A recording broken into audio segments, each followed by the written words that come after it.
2022년 3월 13일 우리 수요 성경 공부를 계속 이어가도록 하겠습니다. 잠시 기도하고 함께 성경 공부 교재 3과 교회 계속해서 함께 성경 공부 나누도록 하겠습니다. 기도하겠습니다.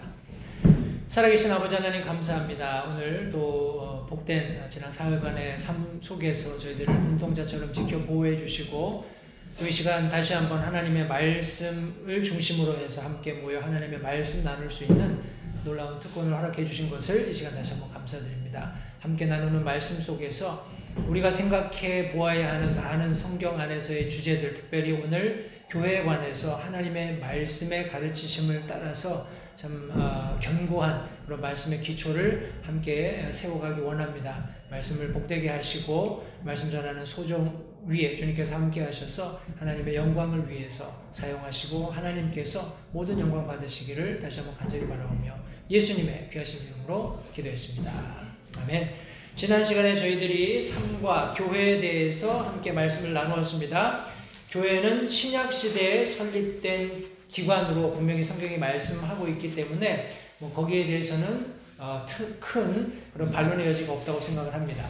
그리고 교회는 하나의 모임입니다. 성경 원어가 의미하는 것처럼 에클레시아, 불리워져 따로 모인 특별한 목적을 가지고 있는 모임이다 라고 말씀을 드렸고요. 그것을 누가 왜 불러내었는지에 따라서 그 모임의 특성이 결정이 되는데, 특별히 마태복음 16장 18절 말씀에 의해서 예수님께서 내가 내 교회를 세우겠다라고 말씀하신 그 말씀에 근거해서 신약 성경교회는 주님께서 불러 모으신 사람들의 모임으로 특정지어지는 그런 특징을 제가 지난 시간에 함께 나누었습니다. 그리고 모임에 관해서 특별히 4가지 우리가 기억해야 할 중요한 사실이 있다고 지난 시간에 함께 말씀을 나누었는데, 첫 번째는 모임은 반드시 지역적이어야 한다. 우리가 로컬 처치를 믿습니다. 그리고 모임은 반드시 가시적이어야 한다. 비저블 해야 된다는 거죠. 그리고 세 번째, 모임은 반드시 조직되어야 한다. organize 되어야 한다고 말씀을 함께 드렸고요. 오늘 이 시간에는 우리 4번째, 모임은 반드시 구성되어야 한다는 특징을 함께 살펴보도록 하겠습니다. 먼저 여러분들 받으신 교재에 보시면 20쪽입니다. 20쪽 중간에 보시면 이 4번째 특징, 반드시 구성되어야 한다는 특징이 있는데, 그 1번 조항에 보시면 이것은 모임이 반드시 올바른 구성 요소들로 이루어져야 한다는 것을 의미합니다. 우유나 나뭇잎, 우라늄으로 자동차를 조합하는 일은 얼마나 불합리합니까? 종이나 붕대나 고기로 집을 짓는 것은 얼마나 어리석은 일입니까? 맞는 어떤 목적에 부합한 재료들이 함께 잘 결합되어지고 또 그것들이 서로 공존할 때 우리가 목적하는 그런 어떤 구성을 완전하게 이루어낼 수 있는 것처럼, 올바른 구성 요소들이 아니라면 그 조직이 올바른 조직이라고, 어셈블리라고 우리가 볼 수 어렵다는 그런 취지로 이런 예들을 여기 들어 놓았습니다. 2번 보시면요, 그러므로 신약 성경 교회는 아무 물건이나 아무 사람들로 구성되는 것이 아닙니다. 하나님께서는 교회의 올바른 구성 요소들을 신약 성경에 자세히 기술해 놓으셨습니다. 먼저 사도행전 2장 41절에서 어떤 구성 요소들을 성경이 말씀하고 있는지 함께 살펴보도록 하겠습니다. 사도행전 2장 41절 말씀입니다. 사도행전 2장 41절 말씀에 보시면, 그때에 그의 말을 기쁘게 받아들인 사람들이 침례를 받음에 바로 그날에 3,000혼가량이 그들에게 더해지니라 라는 말씀이 거기 기록되어 있습니다. 이 말씀을 읽으셨으면 여기 지금 3번 조항에 보시면 그 말씀을 적도록 이렇게 빈칸을 마련해 놓고 있습니다. 찬찬히 적으시면서 과연 하나님께서 이 말씀 속에 어떤 신약 성경 교회들의 구성 요소를 언급하고 있는지를 한번 생각해 보시기 바랍니다. 우리 다 기록을 하셨으면 여기 다음의 단어들의 원을 그리십시오 하고 지금 교재가 저희들에게 말씀해 주고 있습니다. 해서 받아들이다, 침례받다, 더해지다. 이 세 단어에 각각 동그라미를 치셔서 어떻게 이 단어들이 연관관계가 있는지, 상관관계가 있는지를 한번 살펴보도록 하겠습니다. 이 구절은 교회의 회원이 되는데 필요한 하나님의 순서 그리고 자격 요건을 보여준다고 우리 교재가 설명하고 있습니다. 여기 첫 번째 보시면 기쁘게 받아들였다라고 말씀하고 있습니다. 41절 그때의 그의 말을 기쁘게 받아들인 사람들이 우리 첫 번째 교회의 구성 요소로 지금 여기 제시되어 있는데 기쁘게라는 말은 다시 말해서 자발적으로 자원하여 하는 그런 의미를 가지고 있습니다. 기쁘게 무엇을 받아들였다고요? 여기 예수 그리스도를 받아들였다 혹은 복음을 받아들였다 이렇게 이해할 수 있겠죠. 기쁘게 자원해서 들려진 복음을 받아들이는 것을 우리는 구원이라고 이야기합니다. 구원은 우리 고린도 서신에 기록되어 있는 것처럼 예수 그리스도의 죽으심, 장사 지내심, 부활하심 우리 사람이신 예수 그리스도 하나님이셨지만 인간의 죄를 대속하기 위해서 이 땅에 오신 하나님의 아들이신 사람 예수 그리스도의 죽으심과 그분의 장사 지내심과 부활하심을 의미한다는 사실을 다시 한번 기억하시고 이 복음이 전해졌을 때 그것을 기쁘게 자원해서 즐거운 마음으로 받아들이는 사람이 교회의 회원이 되는데 가장 첫 번째 그런 어떤 요소로 자리 잡고 있다는 것을 잊지 마시기 바랍니다. 구원받은 성도들이어야 하고요. 그리고 41절에 계속 보시면 그렇게 기쁘게 받아들인 사람들이 침례를 받았다라고 말씀하고 있습니다. 침례는 교회에 구원받은 사람들이 회원으로 영접되는 유일한 방법입니다. 회원권도 아니고요. 어떤 충성스러운 헌신이라든지 노력이라든지 교회의 인정 이런 것들이 아니라 구원받은 사람들이 물 침례를 통해서 우리 교회의 회원으로 더해진다는 것을 성경이 말씀하고 있습니다. 그리고 마지막 조항에 그런 사람들이 더해지는 그런 과정을 성경이 말씀하고 있습니다. 우리 2장 47절 말씀도 보시면 하나님을 사도행전 2장 47절입니다. 하나님을 찬양하며 온 백성에게 호감을 얻으니 주께서 구원받아야 할 자들을 날마다 교회에게 더하시니라 라고 말씀하고 있습니다. 실제적으로 우리 교회가 성장하기 위해서 우리가 실제적으로 나가서 복음 전도해야 합니다. 영혼들을 초청해야 합니다. 다 맞는 말이고 필요한 노력이지만 결과적으로 47절 말씀해 보시면 하나님께서 구원받아야 할 사람들을 날마다 교회에 더하셨다 말씀하고 있습니다. 저희 교회도 같은 맥락에서 물론 성도들이 숫자적으로 많아지는 것 굉장히 인간적인 측면에서 격려가 되고 그것이 어떻게 보면은 사역의 부득불 목표가 되기도 하는 것이 사실입니다. 그러나 그것은 교회가 준비가 되면 또 하나님께서 그 지역적인 주님의 몸된 교회를 들어 사용하시기 원하는 그런 어떤 시점이 되면 구원받아야 할 사람들을 교회에 보내주시고 더하게 하시는 그런 놀라운 일들도 또한 있을 것이라는 것을 기억하면서 성도님들 이것은 마치 동전의 양면과 같습니다. 우리의 노력, 끊임없는 노력, 지치지 않고 계속해서 하나님의 말씀에 순종하면서 살려고 하는 노력이 있음과 동시에 하나님께서 그런 노력을 기억하시고 구원받아야 할 사람들을 보내주시는 이런 과정 속에서 교회가 실제적으로 숫자적으로도 성장할 수 있다고 믿습니다. 그것이 또한 성경이 말씀하고 있는 올바른 교회의 성장이라고 그렇게 생각을 할 수 있겠습니다. 우리 D번 조항, 모임이 반드시 구성되어야 한다는 마지막 4번 조항에 보시면 이러한 성경의 방법만이 침례교회의 회원이 될 수 있는 유일한 방법인 것을 여기 지금 교재가 언급하고 있습니다. 먼저 구원을 받고 그 다음에 침례를 받는 것. 그렇게 함으로써 교회의 회원이 되어 실제적인 교회 회원으로 계수되는 것. 이것이 교회의 올바른 어떤 회원권을 얻는 방법이라는 것을 다시 한번 기억하시기 바랍니다. 해서 여기 지금 교재에 보시면 그 박스 안에 이렇게 정의합니다. 신약 성경 침례교회는 구원받고 침례에 순종한 신자들이 모여 조직한 모임이다. 이렇게 우리가 정의할 수 있겠습니다. 그래서 우리가 지금 두 번째 조항을 끝마칩니다. 교회는 신약시대에 설립된 기관이고요. 교회는 하나의 모임입니다. 그 모임이 4가지 정도 특징이 있다는 것을 함께 살펴보았고요. 다음 대지는 교회는 하나의 머리를 두고 있습니다 하는 내용입니다. 사람이 만든 종교 조직들은 회장, 교주, 의장, 감독자 등과 같은 자신들의 머리를 두고 있습니다.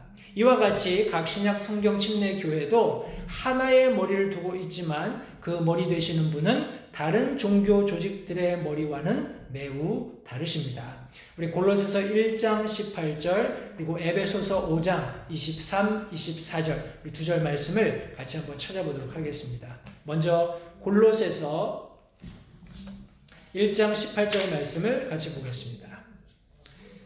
골로새서 1장 18절 말씀해 보시면 그분께서는, 여기 지금 그분은 말씀을 쭉 추적해 올라가시면 바로 예수 그리스도를 말씀하고 있습니다.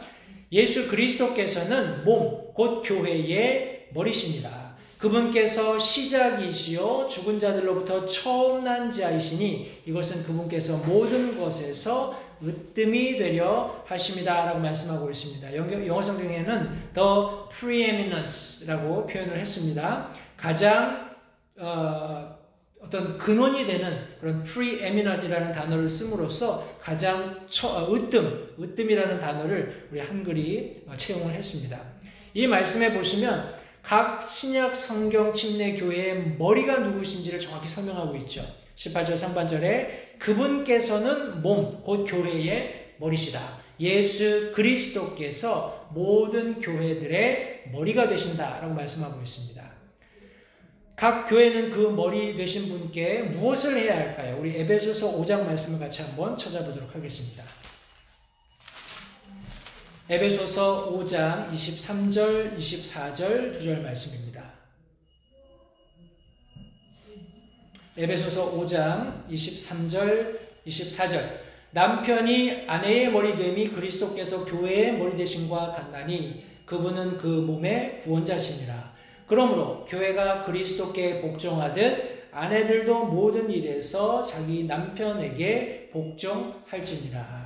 여기 어떤 부부간에 그리고 우리 나중에 에베소서에 가면 뭐 자녀들과 아버지, 종들과 주인 이런 여러 가지 다양한 관계 속에서 어떤 질서들을 사도 바울이 설명해가는 과정 속에 우리가 방금 읽었던 에베소서 5장 23절, 24절에서는 남편과 아내의 관계를 빗대어서 우리 교회와 머리 되신 예수 그리스도의 어떤 관계를 설명하고 있습니다.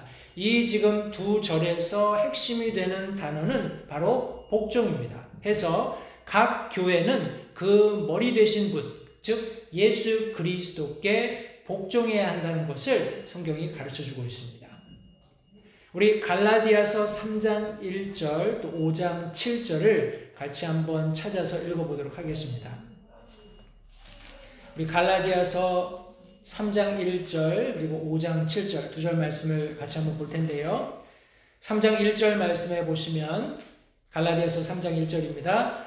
오 어리석도다 갈라디아 사람들아 예수 그리스도께서 십자가에 못 박히신 것이 너희 가운데서 너희 눈앞에 분명하게 제시되었거늘 누가 너희를 꾀어 너희가 진리에 순종하지 못하게 하더냐 이런 말씀이 있고요. 5장 7절 말씀도 보겠습니다. 5장 7절 말씀해 보시면 너희가 잘 달리더니 누가 너희를 막아 너희가 진리에 순종하지 못하게 하더냐. 다소 질문처럼 여겨질 수 있지만 이것은 조금 책망하는 그런 내용이라고 우리가 볼 수 있겠습니다. 이 두 말씀에 보시면 교회는 어떤 방법으로 자신의 머리 되신 분께 복종해야 하는가 하는 그런 질문에 대해서 답하고 있습니다. 여기 특별히 3장 1절 말씀해 보시면 예수 그리스도께서 십자가에 못 박히신 것이 너희 가운데서 너희 눈앞에 분명하게 제시되었거늘 누가 너희를 꾀어내어 너희가 진리에 순종하지 못하게 하더냐라고 질문을 하고 있습니다. 이것은 진리 대신 진리로 우리에게 제시되신 하나님의 말씀 즉 예수 그리스도께 순종한다, 복종한다라는 것은 하나님의 말씀에 순종하는, 하나님의 말씀에 복종하는 것을 의미합니다. 하나님의 말씀을 통해서 우리 5장 7절 말씀에서도 너희가 잘 달리더니 누가 너희를 막아 너희가 진리에 순종하지 못하게 하느냐. 우리 잘 알고 계시는 요한복음 17장 17절 말씀에 보시면 우리가 하나님의 말씀이 진리이심을 우리 성경이 분명히 말씀하고 있습니다. 요한복음 17장 17절, 교재에는 나와 있지 않지만 아마 잘 알고 계시는 말씀이라고 생각이 됩니다. 아버지의 진리로 그들을 거룩히 구별하옵소서. 아버지의 말씀은 진리니이다. 진리가 우리를 자유케도 하고 우리를 정결케도 하는데, 즉 이 진리는 하나님의 말씀 자체인 것을 성경이 말씀하고 있습니다. 교회가 머리 되신 예수 그리스도께 복종한다라는 것은 하나님의 말씀, 즉 진리에 복종하는 것을 의미합니다. 하나님의 말씀에 순종하는, 하나님의 말씀에 복종하는 것이 즉 예수 그리스도께 복종하는 것임을 다시 한번 기억하시기 바랍니다. 여기 지금 주의 표시가 있습니다. 예수 그리스도는 명목상의 머리가 아닙니다. 그분과 그분의 법에 복종하지 않는 모든 교회는 통제 불능 상태에 있다고 볼 수 있습니다. 예수 그리스도가 분명히 머리라고 말씀하고 계시는데 그분을 순종하는 것이 가령 진리, 즉 하나님의 말씀에 순종하는 것이라면 성도님들, 우리의 삶 그리고 우리의 신앙의 양자적인 모든 측면에서 어떠한 문제를 우리가 해결하려고 시도하는 과정 속에 우리가 기억해야 하는 것은 하나님의 말씀이 무엇이라고 가르치고 있는지, 하나님의 말씀이 내가 지금 생각하고 판단하고 결정하고 실행하려고 하는 것이 옳은지 그른지를 분명하게 설명해주고 계시기 때문에 그 말씀에 근거해서 내가 하고 있는 일이 참인지 거짓인지 혹은 옳은지 그른지를 잘 분간할 수 있어야 된다는 것입니다. 그냥 예수님이 머리라니까 예수님은 그냥 명목상의 머리로 알고 교회 여러 가지 다른 법들 혹은 사람들이 이렇게 뭐라고 할까요? 세팅을 해놨다고 할까요? 교회의 무슨 정관이랄지 다양한 교회의 법규들을 더 성경보다 우선시해서 문제를 해결해내려고 한다면 여기 지금 교재에서 언급하고 있는 것처럼 그런 교회들은 통제 불능 상태에 있다고 우리가 말할 수 있겠습니다. 많은 아마도 우리 특별히 한인 타운 내에 큰 교회건 작은 교회건 규모와 상관없이 여러 가지 교회 안에 이슈들이 있을 때 그 문제들을 해결하기 위해서 그 문제를 법정으로 끌고 가는 그런 아마 일들을 우리가 심심찮게 간접적으로 경험하고 있다고 생각을 합니다. 그런 모든 이면에 성도님들, 우리가 주의하지 않으면 세상 사람들로부터 핀잔받을 수 있는, 사람들에게 비난받을 수 있는 그런 결과를 초래할 수 있다는 것을 다시 한번 기억하시면서 교회의 머리는 유일하신 예수 그리스도 한 분뿐이심을 다시 한번 기억하시고, 그분께 순종하기 위해서 성경은 하나님의 말씀, 그분의 진리의 말씀에 순종하는 것을 우리에게 가르치고 있다는 것을 다시 한번 기억하시기 바랍니다. 교재에 보시면 어떤 교회도 법을 만들 권한을 가지고 있지 않습니다. 오직 교회는 머리 되신 예수 그리스도께서 그분의 말씀을 통하여 이미 주신 법에 순종해야 할 뿐입니다. 살아계신 머리를 두고 있지 않은 교회는 죽은 교회다, 이렇게 기록해 놓았습니다. 하나님의 말씀은 우리 히브리서 말씀에 의하면 살아있고 운동력이 있다라고 이미 정의하고 있습니다. 하나님의 말씀 자체가 살아계신, 역사하시는, 그리고 실제적으로 우리의 삶 가운데 영향력을 끼치실 수 있는 분이시기 때문에 살아계신 머리, 즉 그분께서 우리에게 주신 이 진리의 말씀이 존재하지 않는 교회는 죽은 교회라고 정의할 수 있겠습니다.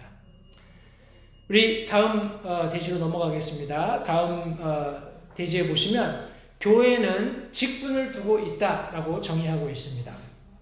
우리 빌립보서 1장 1절 말씀을 같이 한번 보겠습니다.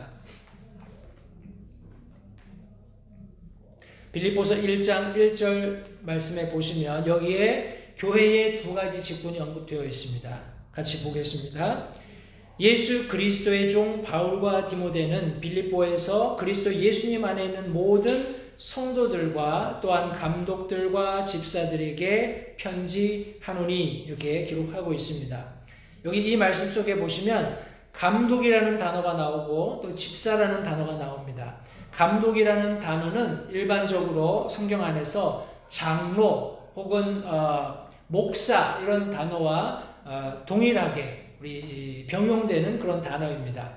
우리 영어 성경에서는 bishop 이런 단어를 사용했고요. overseer라든지 우리 장로라는 단어를 포함해서 목사 이런 단어들이 함께 사용되고 있는 한 부류의 직분을 여기 지금 설명하고 있고, 또 다른 하나는 집사입니다. 디컨이죠. 여기 주의사항을 여기 교재가 말씀하고 있는데, 감독, 장로, 그리고 목사 혹은 목양자라는 용어는 신약 성경에서 상호 교환적으로 사용되고 있습니다. 그러나 우리는 목자를 뜻하는 목사라는 용어를 사용하기를 더 선호합니다. 왜냐하면 다른 두 용어가 현재 원래 그 직분이 함축하고 있는 바에서 벗어난 비성경적인 형태로 교회에서 남용되고 있기 때문입니다. 앞서 제가 언급했던 감독이라든지 장로라든지 하는 이런 단어들이 성경이 원래 의미하고 있는 그런 단어와 다르게 지금 사용되면서 여러 가지 많은 오해들을 낳고 있기 때문에 우리 독립 침례 교회들 안에서는 주로 목자를 뜻하는 목사 혹은 목양자 이런 단어들을 더 선호하고 있다는 것을 다시 한번 기억하시기 바랍니다. 디모데 전서 3장 1절부터 13절을 함께 찾아보도록 하겠습니다. 이 구절 안에 교회의 두 가지 직분에 요구되는 자격 요건들이 잘 기록되어 있습니다. 디모데 전서 3장 1절부터 13절에 있는 말씀입니다. 여기에는 목사를 포함해서 우리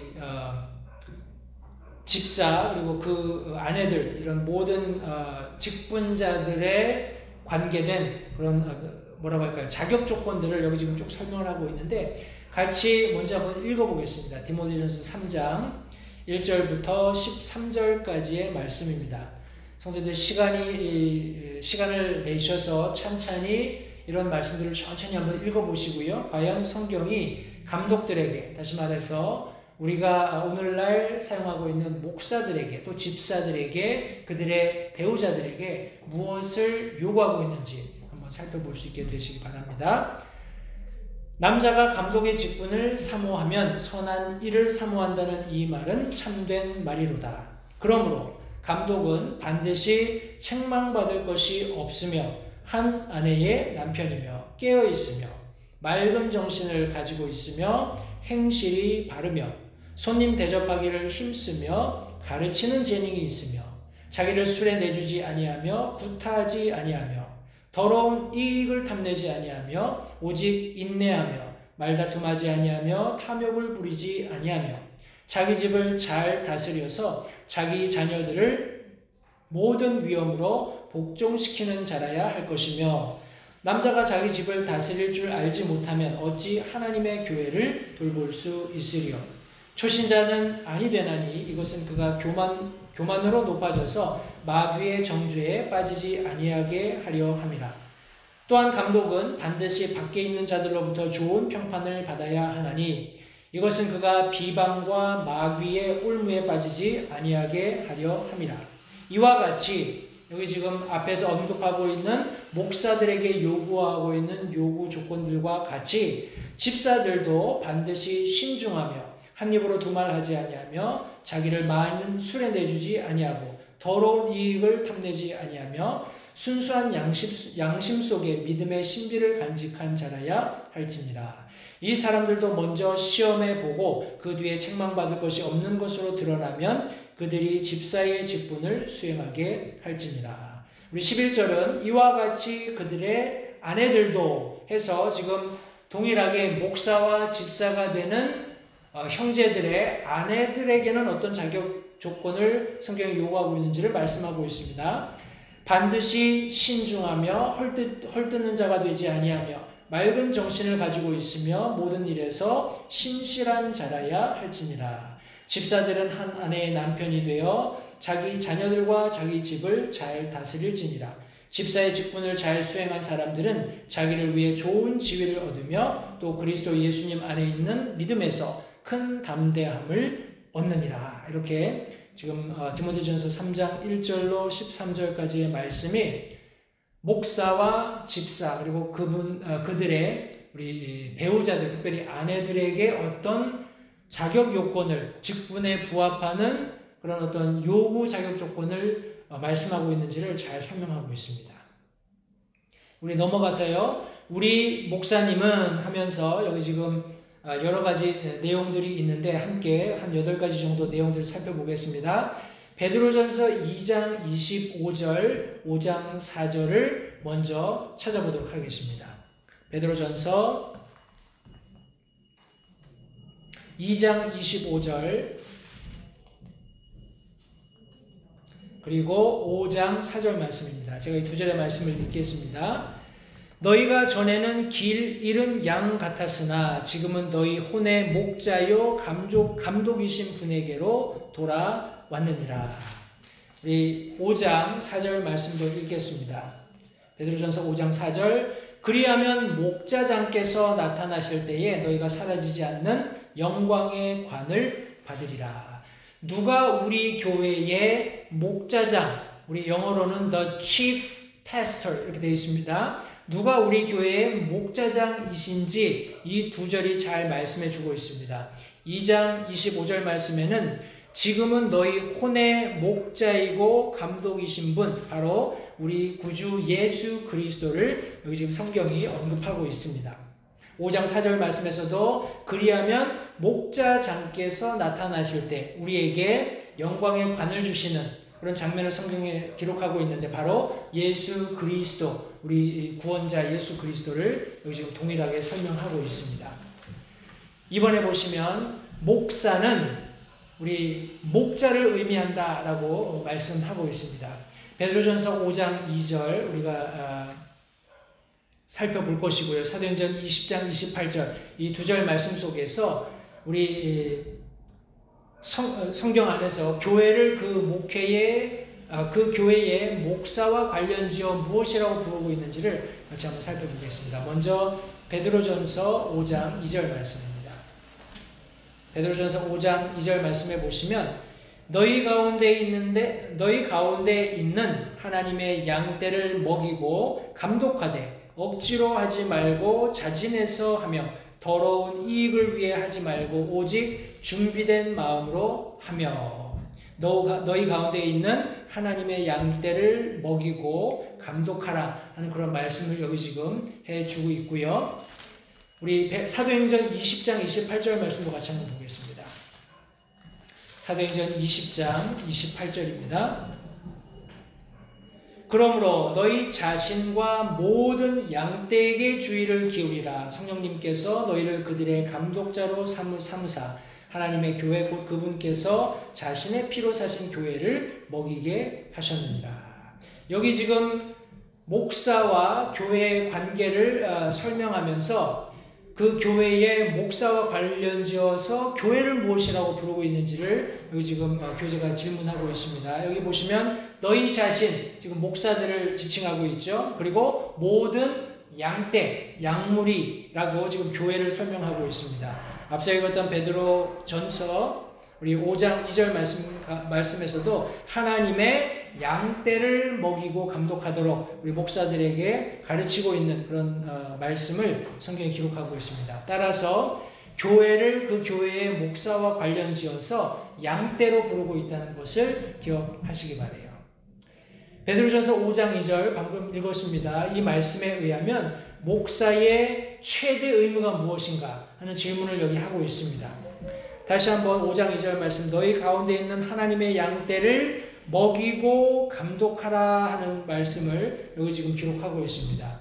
우리 영적으로 신령한 꼴, 다시 말해서 하나님의 말씀을 가르치는 것, 그리고 그 말씀대로 살 수 있도록 감독하는 그와 같은 일들이 가장 큰, 적어도 양떼에게 주신 목자들의 책무라는 것을 성경이 잘 말씀해 주고 있습니다. 해서 목사들은 우리 목자장이신 예수 그리스도로부터 그분의 양떼를 위임받아서 풍성하게 잘 먹이고 관리하는, 감독하는 그와 같은 일을 하는 것이 맞다, 성경이 옳다라고 가르치고 있는 바입니다. 우리 에베소서 4장 말씀을 같이 한번 보겠습니다. 에베소서 4장 말씀에 보시면 12절부터 제가 15절까지 말씀을 읽겠습니다. 에베소서 2장 12절부터 15절까지 말씀입니다. 그때에 죄송합니다. 에베소서 4장 12절부터 15절입니다. 이것은 성도들을 완전하게 하고 섬기는 일을 하게 하며 그리스도의 몸을 세우게 하려 하심이라. 마침내 우리가 다 믿음과 하나님의 아들을 아는 것에서 하나가 되어 완전한 사람에 이르고 그리스도의 충만하심에 장성한 분량에까지 이르리니, 이것은 우리가 이제부터 더 이상 어린아이가 되지 아니하여 사람들의 속임수와 몰래 숨어서 속이려 하는 자들이 사용하는 간교한 술수로 말미암아 온갖 교리의 바람에 이리저리 흔들려 밀려다니지 아니하고 오직 사랑 안에서 진리를 말하여 모든 일에서 그분 안에 이르도록 성장하려 함이라. 그분은 머리시니 곧 그리스도시니라. 이 말씀에 의하면 주님께서 우리 교회의 목사 혹은 목양자 혹은 다양한 이름으로 부를 수 있겠는데, 그들을 주신 까닭 혹은 이유가 무엇이라고 설명하고 있는가 하는 질문을 여기 던지고 있습니다. 이 말씀에 의하면 그리스도의 몸을 세우는 그런 과정 속에서 우리 특별히 14장 말씀에 보시면 여러 가지 속임수, 몰래 숨어서 속이려 하는 자들의 사용하는 간교한 술수, 교리의 바람, 이런 것들에 요동하지 않고 이제 15절 특별히 말씀해 보시면 모든 일에서 그분 안에 이르도록 성장하는, 예수 그리스도의 장성한 분량까지 성장해가는 그 일을 위해서 우리 예수님께서 교회 안에 목사들을 주셨다라고 분명히 말씀하고 있습니다. 그리스도의 몸을 세우는, 다시 말해서 건강하게 예수 그리스도의 모양대로 자라가는 그런 일이 이루어지기 위해서 목사들이 제시된 것을 성경이 말씀하고 있습니다. 더러 교회들 중에 목사가 없는 교회들이 있습니다. 소위 말하는 무슨 형제교회라든지 형제들이 돌아가면서 어떤 그런 목사, 성경이 말씀하고 있는 목사의 그런 직분들 혹은 그런 역할들을 감당하는 그런 경우들이 종종 있는데, 그것은 성경적으로 옳지 않습니다. 왜냐하면 예수 그리스도께서 모든 교회의 머리가 되시고 그분께서 성경의 원리대로 그분의 양무리를 먹일 수 있는 목자들을 선택하시고 위임하셔서 그 직분을 주셨기 때문에 그런 하나님의 인스트루먼트죠. 하나님의 도구로서의 목사들이 교회 안에서 예수 그리스도께서 허용하신 권위를 가지고 교회를 양육하는 것, 교회를 치리하는 것이 성경적으로 맞고 옳습니다. 그렇게 할 때 소위 말하는 우리가 앞서 살펴보았던 교회의 조직이 온전하게 성립될 수 있다는 것을 다시 한번 기억하시고, 교회 안에는 위임받은 예수 그리스도의 어떤 위임받은 목자 혹은 목양자, 목사가 있다는 것을, 그런 원리에서 있다는 것을 다시 한번 기억하시기 바랍니다. 우리 사도행전 20장 17절, 28절, 31절 그 말씀에 의거해서 우리 목사님들이 성도들을 어떻게 보호하는지 함께 살펴보도록 하겠습니다. 사도행전 20장 17절, 거기에 한 가지 원리가 숨어 있을 것이고요. 28절부터 31절까지의 또 다른 원리들이 있을 것입니다. 과연 목사들이 어떻게 성도들을 보호하는지 함께 살펴보겠습니다. 사도행전 20장 먼저 17절 말씀입니다.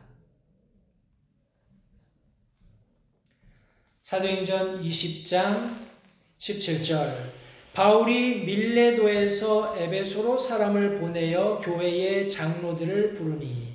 여기 지금 사도 바울이 선교 사역을 하는 과정 가운데 우리 개척하게 된 여러 교회들, 특별히 에베소에 있었던 교회 장로들, 교회 목사들을 다 소집했습니다. 소집해서 이제 그들에게 어떻게 교회를 돌보아야 하는지를 여기 지금 말씀해 줍니다. 28절부터 31절까지 보겠습니다.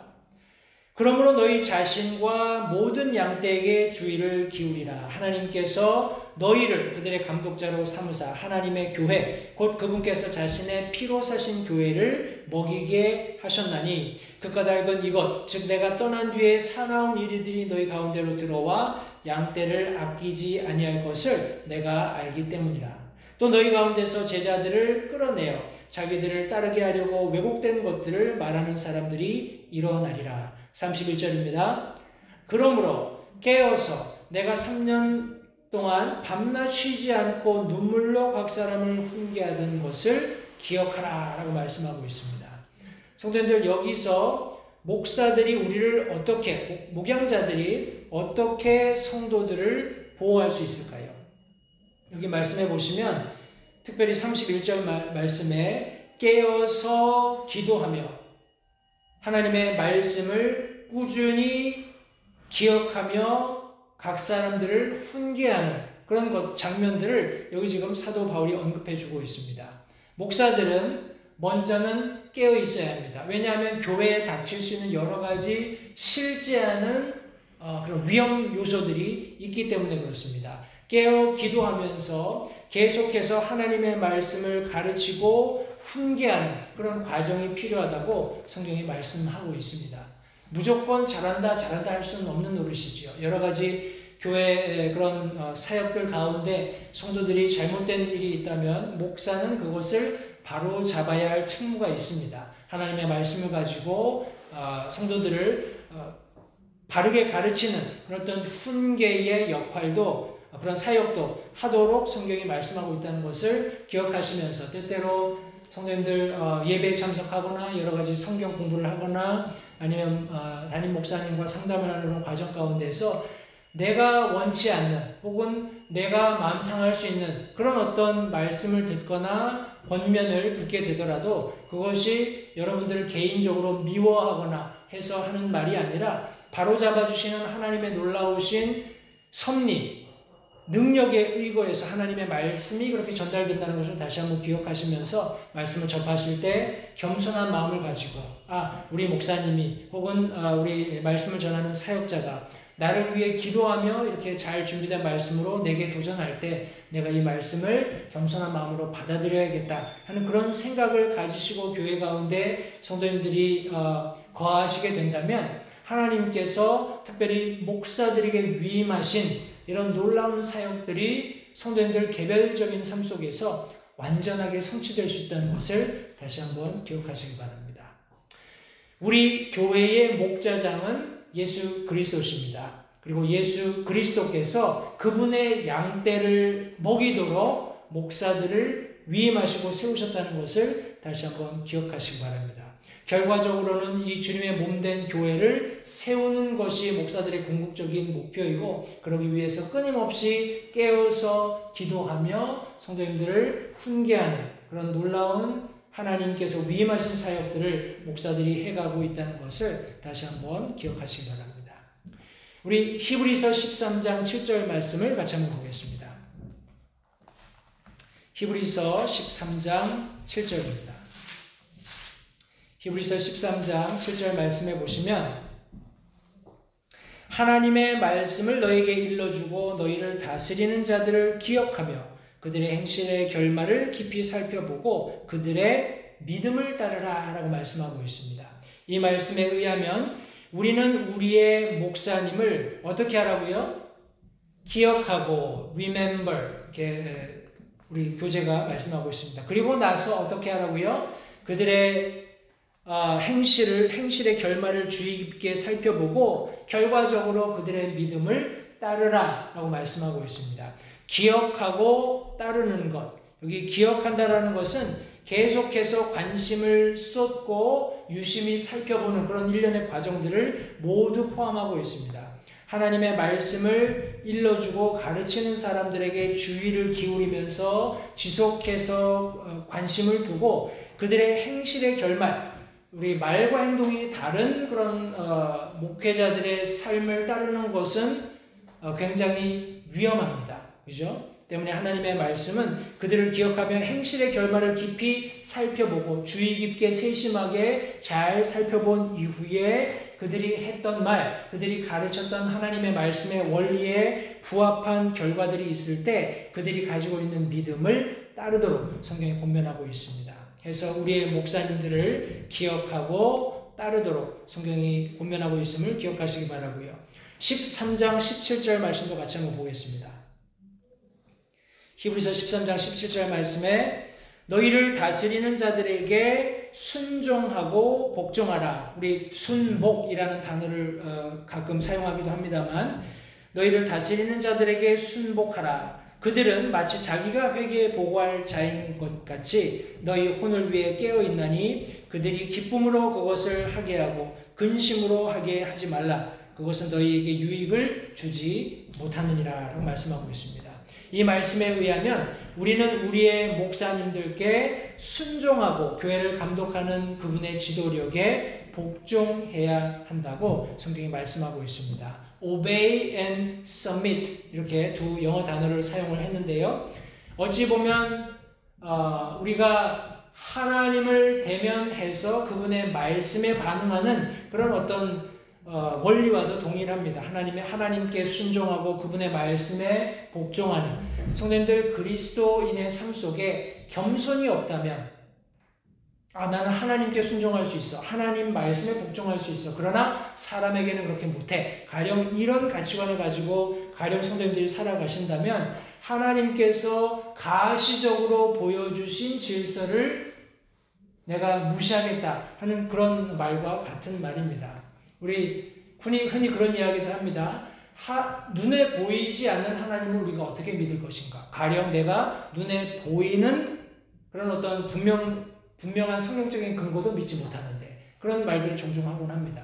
성도님들 우리가 먼저 우리 눈에 보여지는 것들 가운데에서 하나님이 요구하시는 믿음을 보이지 못한다면 어떻게 눈에 보이시지 않는 하나님께 우리의 믿음을 보일 수 있겠습니까? 다시 한번 단순한 원리이지만 적어도 하나님께서 우리 권위를 부여하셔서 교회에 자신의 양무리를 먹이도록 목사를 주셨다면 그 목사들을 기억하고 따르면서 그들의 말에 순종하고 하나님께서 가르치시는 말씀에 복종하는 그들의 권위에 복종하는 그런 겸손이 우리 모두에게 있어야 할 줄 믿습니다. 마지막으로 데살로니가 전서 5장 12절, 13절 두 절 말씀을 함께 보도록 하겠습니다. 데살로니가 전서 5장 12절, 13절입니다. 형제들아 우리가 너희에게 간청하노니 너희 가운데서 수고하고 주 안에서 너희를 감독하며 너희에게 훈계하는 자들을 알고 그들의 일로 인하여 사랑 안에서 그들을 매우 귀중히 여기며 또 너희끼리 화목하게 지내라. 이 두 절의 말씀에 의하면 우리는 주 안에서 우리를 감독하는 목사님들의 일로 인해서 그들을 매우 어떻게 하라고요? 귀중히 여기라고 여기 지금 교재가 가르치고 있습니다. 성도님들 우리 여러 서신서들을 통해서 사도 바울이 언급하고 있는 마치 이 때처럼 교회 안에 들어와서 거짓 선생들, 거짓 교사들이 판을 치게 될 것을 그리고 이리가 마치 양을 잡아채듯이 성도들을 꿰어내어서 저들의 그런 어떤 희생물로 만드는 그런 과정들, 다양한 그런 예들을 들어서 이미 사도 바울 시대에 그런 대상들이 있었다는 것을 성경이 언급하고 있습니다. 오늘날 우리가 살고 있는 이 시대도 예외는 아니라고 믿습니다.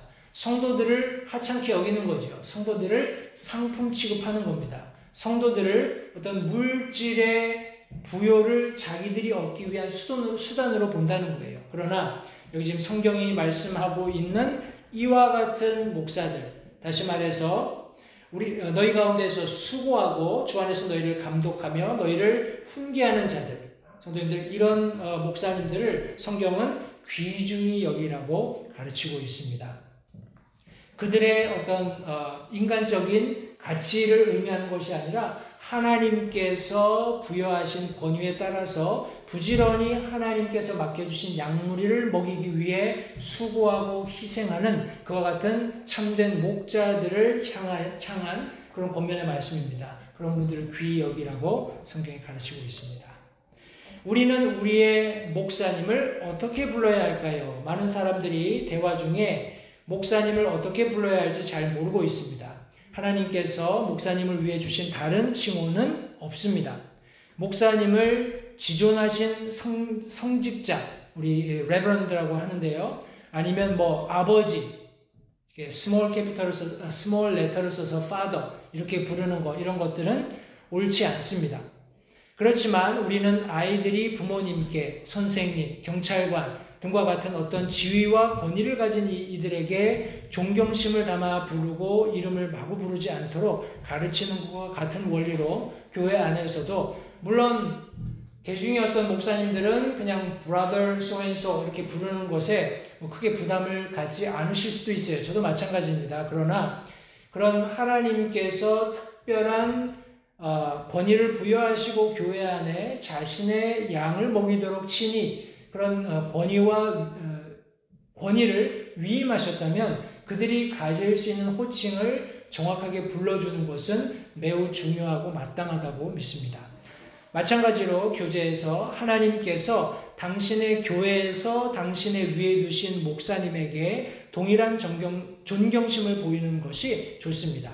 위험 있는 자들을 경멸하지 말아야 한다고 성경은 가르치고 있습니다.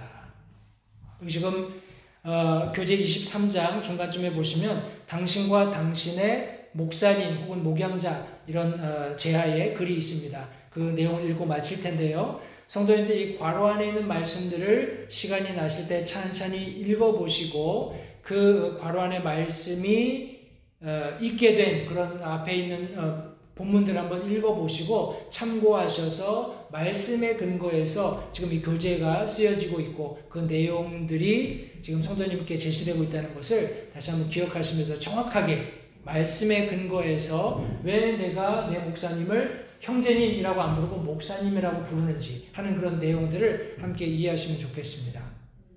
여기 지금 교재에 보시면 당신의 목사님께 신뢰와 사랑과 격려를 보여주고 그를 위해 끊임없이 기도해 주십시오. 그와 함께하는 동역자가 되십시오.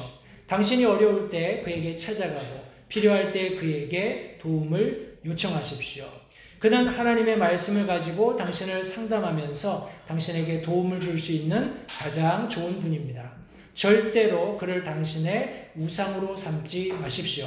당신의 눈을 주님께로 고정시키시고 그를 혹독하게 비평하거나 그를 대항하고자 파당을 지어 음모를 계획하는 일에 가담하지 마십시오. 그리고 데살로니가전서 5장 12, 13절, 디모데전서 5장 17, 18절을 읽도록 여기 지금 교재가 권면하고 있습니다. 당신은 목사님의 아내에게도 존중과 감사의 태도를 가져야 합니다. 그녀는 교회에서 아무런 직분이나 권위를 가지고 있지 않지만 남편의 사역에 있어 대단히 중요한 역할을 합니다. 그의 자녀들도 마찬가지입니다. 여러 가지 다양한 목사와 그의 배우자, 아내와 또 자녀들, 우리가 교회 안에서 목사님의 가정을 어떻게 예우할 것인가 하는 것에 대해서 좀 포괄적인 내용을 여기 지금 우리가 읽었던 교재 내용이 설명을 해주고 있습니다. 성도님들, 다시 한번 교회의 직분자, 특별히 목사에 대해서 우리 좀 많은 분량을 할애해서 언급을 했습니다만 목사를 포함해서 집사, 그 가정 위에서 성도님들 계속해서 기도해 주시고요. 그분들이 하는 사역을 통해서 교회가 온전히 제 역할을 감당하게 됩니다. 이런 과정들이 온전하게 이루어지기 위해서는 성도들의 도움 없이는 불가능하다고 믿습니다. 다시 한번 오늘 우리가 함께 살펴본 교회에 관한 그런 내용들을 찬찬히 다시 한번 살펴보시고요. 두 가지 직분에 대해서 목사와 집사 어떤 자격 조건이 있는지, 또 목사님이 어떤 역할을 하시고 또 우리는 개인적으로 목사님을 어떻게 대우해야 하는지, 그분의 가정과 아내와 자녀들, 가정을 포함해서 어떻게 우리가 대해야 하는가 하는 내용들을 좀 더 포괄적으로 함께 살펴보았습니다만, 다시 말씀을 천천히 살펴보시면서 성도님들, 가령 우리가 그렇게 하지 못했다면 그렇게 하면 됩니다. 우리 목사님들을 위해서, 또 우리 집사님들을 위해서 기도해 주시고 사랑해 주시고 겸손한 마음으로 우리 기억하고 따르고 순종하며 복종하며 귀중히 여기는 그런 마음을 가지고 우리가 다시 한번 교회를 바라본다면 하나님께서 세우신 그분의 몸인 교회가 더 건강한 그런 사역을 지속해 갈 수 있으리라고 믿습니다. 우리 다음 시간에 계속해서 함께 교회와 관련된 내용을 살펴보겠습니다. 특별히 삶과 교회와 관련된 내용은 조금 분량이 많습니다. 그러나 우리가 찬찬히 이 말씀들을 다 찾아서 읽으면서 충분히 말씀의 내용을 이해한다면 하나님께서 특별히 우리에게 주신 구원, 그리고 하나님의 말씀, 이 교회에 관한 견고한 기초를 말씀 위에 세울 수 있으리라고 믿습니다. 남은 사흘간도 우리 계속해서 성도님들 말씀 안에서 승리하시는 삶을 사시기 바라고, 돌아오는 주일은 우리 부활주일입니다. 해서 오전 10시에 함께 우리 야외에 마련되어 있는 우리 예배 처소에서 함께 예배를 드리도록 하겠습니다. 기도해 주시고요. 여러 가지 특별히 부활 주일을 맞이해서 초청된 분들, 또 그분들이 복음을 전해 듣고 구원받을 수 있도록 기도하시고, 성도님들도 할 수 있으시면 먼저는 예배 참석하기로 결정하시고 기도하시는 중에 혹 초청하기 원하시는 그런 분들이 주변에 있으시면 같이 권면하셔서 함께 예배에서 우리 풍성한 하나님의 은혜를 경험하는 그런 복된 시간이 되었으면 좋겠습니다. 기도하겠습니다. 살아계신 아버지 하나님, 감사합니다. 오늘 다시 한번 우리 수요 성경 공부를 통해서 주님의 몸된 교회에 관한 하나님의 말씀이 가르치고 계시는 진리를 근거로 여러 가지 내용들을 함께 살펴보았습니다. 오늘 함께 나눈 이 말씀이 우리 마음밭에 잘 뿌려질 수 있도록 도와주시고, 이런 근본적이고 또 본질적인 내용들이 하나님의 말씀으로 인해서 참 흔들리지 않는 견고한 기초들을 잘 다질 수 있는 그런 우리 성경 공부 시간이 될 수 있게끔 주님 도와주시기 원합니다. 사흘을 주님께 의탁드립니다. 우리가 세상에서 살아갈 때 하나님의 말씀 없이 살아간다는 것은 불가능하다고 믿습니다. 하나님께서 끊임없이 우리에게 말씀하시고, 또 우리도 우리의 필요에 따라 하나님의 보좌 앞에 담대히 나가는 놀라운 은혜를 우리에게 허락해 주셨는데, 하나님, 이런 하나님과 원활한 그런 소통을 통해서 우리가 이 세상에서 하나님께서 약속해 주신 승리를 경험하며 매일매일 살아가며 하나님 앞에 영광 돌릴 수 있도록 도와주시기 원합니다. 다시 한번 귀한 성경 공부를 감사드립니다. 돌아오는 주일 예수 그리스도의 부활로 인해서 감격하며 함께 하나님 앞에 찬양할 수 있도록 하나님 특별한 은혜를 베풀어 주시기를 다시 한번 간절히 바라올 때 예수님의 귀하신 이름으로 기도했습니다. 아멘. 이상으로 성경 공부를 마치겠습니다. 감사합니다.